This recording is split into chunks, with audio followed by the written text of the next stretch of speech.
कहते हैं राजनीति में ना तो दोस्त स्थायी होते हैं, ना ही दुश्मन, और ना ही कोई पद किसी के लिए बंधा होता है। 2000 का साल बदल रहा था और उत्तर प्रदेश की राजनीति में भी उथल पुथल मची हुई थी। राम मंदिर आंदोलन के बाद बीजेपी शिखर पर थी, लेकिन उसके भीतर का संघर्ष बहुत कुछ कह रहा था। लोकसभा चुनाव में जब अटल जी की हार हुई तो यूपी के कल्याण सिंह सरकार पर आंच आई, राम प्रकाश गुप्ता को लाया गया। लेकिन जब राम प्रकाश गुप्ता को हटाया गया तो राजनाथ सिंह सीएम बने। लेकिन राजनाथ सिंह के सीएम बनने की कहानी आसान नहीं थी। लखनऊ से दिल्ली तक लोग इस फैसले से सन्न रह गए थे। साल 1999 यूपी दो महादिग्गजों के टकराव का रणक्षेत्र बन गई। प्रधानमंत्री श्री अटल बिहारी वाजपेयी आज बहुत ही चैन की नींद सोएंगे, क्योंकि वे पिछले 10 महीने से मेरे खिलाफ साजिश रच रहे थे मुझे हटाने की।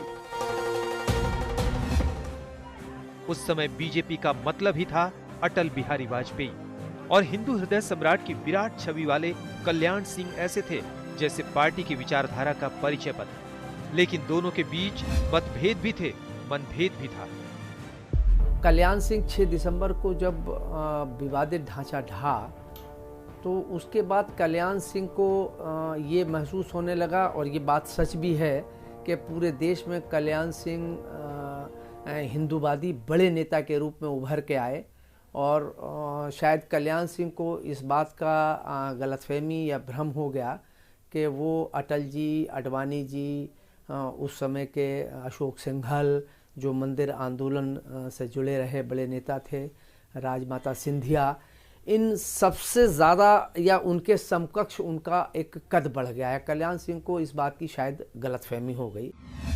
कहानी शुरू होती है 1996 से। अटल बिहारी वाजपेयी की सरकार 13 दिन में ही गिर चुकी थी। संयुक्त मोर्चा की सरकार भी 5 साल पूरा नहीं कर पाई। देश में मध्यावधि चुनाव हो रहे थे। वाजपेयी लखनऊ से प्रत्याशी थे और कल्याण सिंह यूपी के मुख्यमंत्री।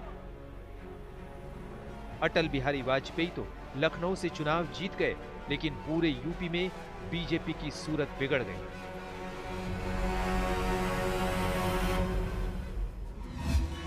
उन्नीस के आम चुनावों में बीजेपी ने यूपी से 58 सीटें जीती थी।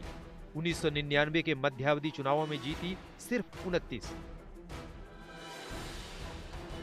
अटल बिहारी वाजपेयी तो फिर से प्रधानमंत्री बन गए, लेकिन कल्याण सिंह यूपी के मुख्यमंत्री नहीं बन पाए। 1999 में 12 नवंबर को कल्याण सिंह ने इस्तीफा दे दिया। कल्याण सिंह की जगह सीएम बने 76 साल के राम प्रकाश गुप्ता। राम प्रकाश गुप्ता जनसंघ के पुराने नेता थे। चौधरी चरण सिंह के समय डिप्टी सीएम रह चुके थे। लेकिन हैरान करने वाली बात यह थी कि लगभग 1.5 दशक पहले राम प्रकाश गुप्ता खुद राजनीति से अलग हो चुके थे, लेकिन फिर भी राम प्रकाश गुप्ता सीएम बन गए। कलराज मिश्र, केशरीनाथ त्रिपाठी, विनय कटियार, लालजी टंडन, राजनाथ सिंह जैसे कद्दावर नेता नजरअंदाज कर दिए गए थे। लेकिन सीधे अटल जी का आदेश था तो किसी ने कुछ नहीं कहा। जो लोग भी पॉलिटिक्स जानते थे उत्तर प्रदेश को, सबको हैरानी हुई कि ये आदमी कहाँ से आ गया। ये तब के थे जो करीब 20-25 साल बाद जिनका जीर्णोद्धार एक किस्म से हुआ, तो उनके कामकाज पे इस किस्म की टिप्पणियां या इस किस्म का मुहावरा जोक चलता ही रहा। सीएम की कुर्सी गई, बगावत तेज हो गई। आखिर में 9 दिसंबर 1999 को कल्याण सिंह को पार्टी से निकाल दिया गया। राम प्रकाश गुप्ता सरकार तो चला रहे थे, लेकिन विवाद भी साथ साथ चल रहे थे। तबादले, ट्रांसफर और पोस्टिंग। सीएम बनने के 3 महीनों के अंदर ही 350 से ज्यादा अफसरों के तबादले कर दिए गए। एक डीएम का तो 1 महीने में ही 6 बार तबादला हुआ। 11 महीने में ही राम प्रकाश गुप्ता की कुर्सी चली गई, और उसके बाद पार्टी को याद आई राजनाथ सिंह की। उत्तर प्रदेश भाजपा के नेता पद के लिए श्रीमान राजनाथ सिंह का नाम प्रस्तावित है। राजनाथ सिंह चर्चा में आए थे 1991 के नकल अध्यादेश से। इसमें नकलची विद्यार्थियों को परीक्षा हॉल से गिरफ्तार किया जाता था और जमानत कोर्ट से मिलती थी। नकल का नामो निशान नहीं था।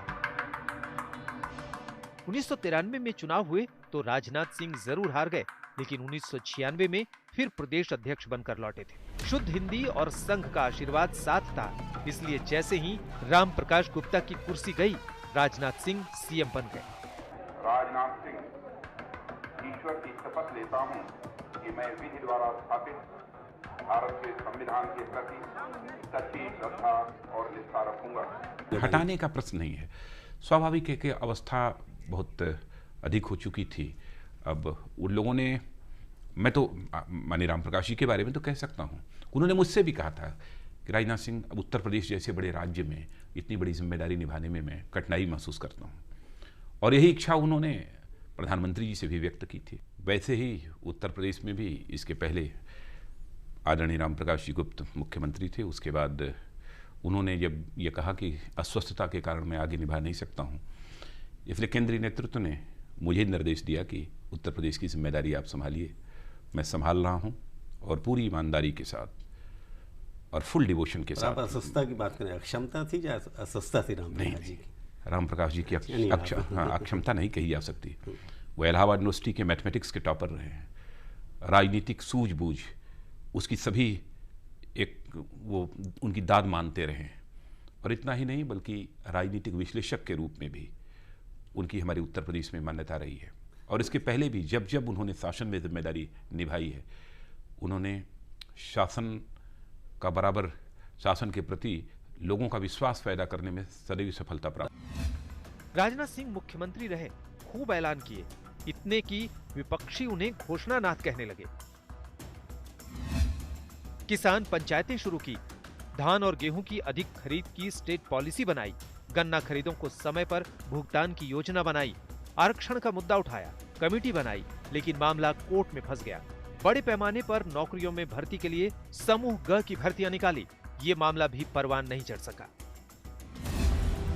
नतीजा ये हुआ कि 1 साल 131 दिन ही मुख्यमंत्री रह सके, और तब तक 2002 में आ गए यूपी के चुनाव। पार्टी के पास तब तक न मंदिर मुद्दा धारदार बचा था, न कल्याण सिंह जैसी छवि वाला चेहरा बचा था। चुनाव के जो नतीजे आए, उन्होंने बीजेपी को जोर का झटका दिया। यूपी के दंगल में राजनाथ सिंह की गाड़ी पटरी से उतर गई।